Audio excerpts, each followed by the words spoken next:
Well, Satan must be scraping the ice off his windshield right now because it's a cold day in hell, my friends.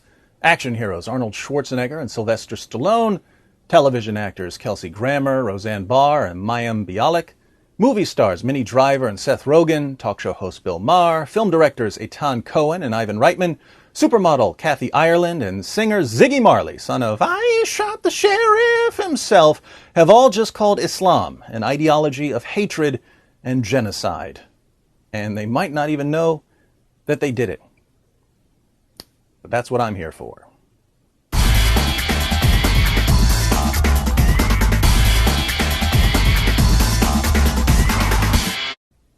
The moral reasoning center of the human brain has a tendency to reverse polarity whenever the words Islam, Muhammad, or Quran are mentioned, especially if the brain in question happens to be located inside the head of someone in Hollywood. You can perform an experiment to verify this. Step 1, walk up to some randomly selected Hollywood actors and say, hey, there's a guy over there who says that if your wife gets out of line, you can beat her into submission, and that it's okay to rape your war captives, and that Jews are the worst of creatures. Step 2, observe the actors as their faces turn red with rage. Smoke pours from their ears, and they proclaim it their new life's mission to stand against the shameful teachings of any man who promotes beating women, raping captives, and discriminating against Jews. Step 3, inform the actors that the man teaching these things is Muhammad, and that you are simply describing what the Quran says in Surah 4, verse 34, Surah 4, verse 24, and Surah 98, verse 6, respectively. Step 4, watch the actors go through what I call the 5 stages of Islamic delusion. First, denial. The Quran can't teach that because I know Muslims who don't do that. Second, deflection.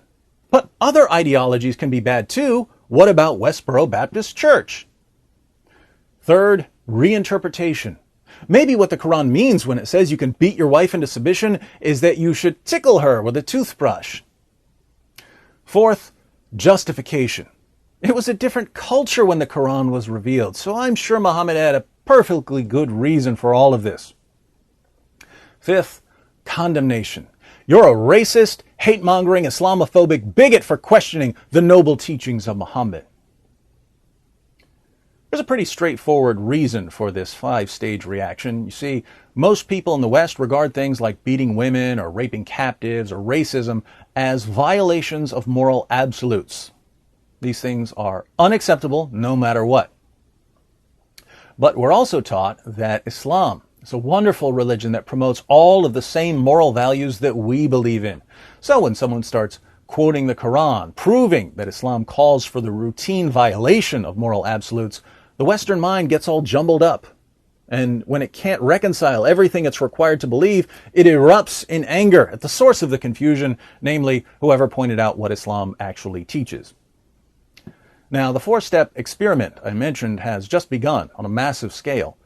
The first 2 steps have been completed. Someone went to various entertainers and said, the terrorist group Hamas has some very violent statements in its charter. The entertainers were rightly enraged at Hamas's charter, and they signed a statement put out by the Creative Community for Peace, saying, we, the undersigned, are saddened by the devastating loss of life endured by Israelis and Palestinians in Gaza. We are pained by the suffering on both sides of the conflict and hope for a solution that brings peace to the region. While we stand firm in our commitment to peace and justice, we must also stand firm against ideologies of hatred and genocide which are reflected in Hamas's charter, Article 7 of which reads, there is a Jew hiding behind me, come on and kill him. There is a Jew hiding behind me, come on and kill him. This is the example the Creative Community for Peace gives of an ideology of hatred and genocide. But where did this statement come from? Did Hamas invent it?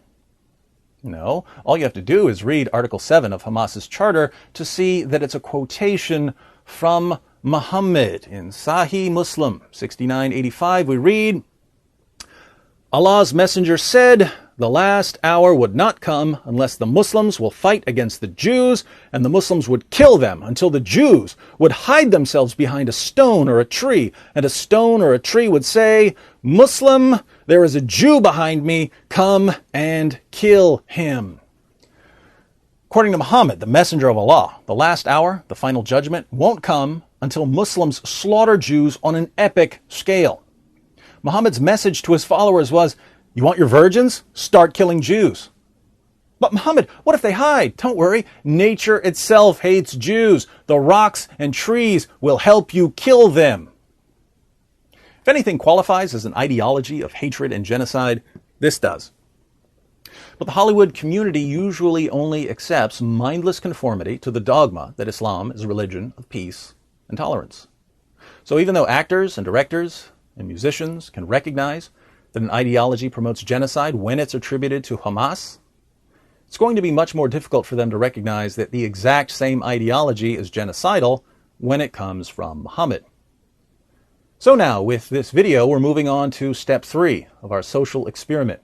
We tell the actors that the ideology they just condemned when they heard it was being promoted by Hamas is a tenet of Islam itself. People who signed the document, and there are already around 200, will either be consistent and say, well, if Islam teaches these things, then Islam is an ideology of hatred and genocide.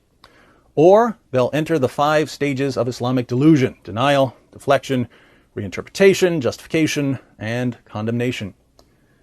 If they take the latter route, I'll once again be labeled a bigot and an Islamophobe for pointing out the obvious, namely that people immediately recognize how violent Muhammad's teachings are as long as they don't know that they're Muhammad's teachings.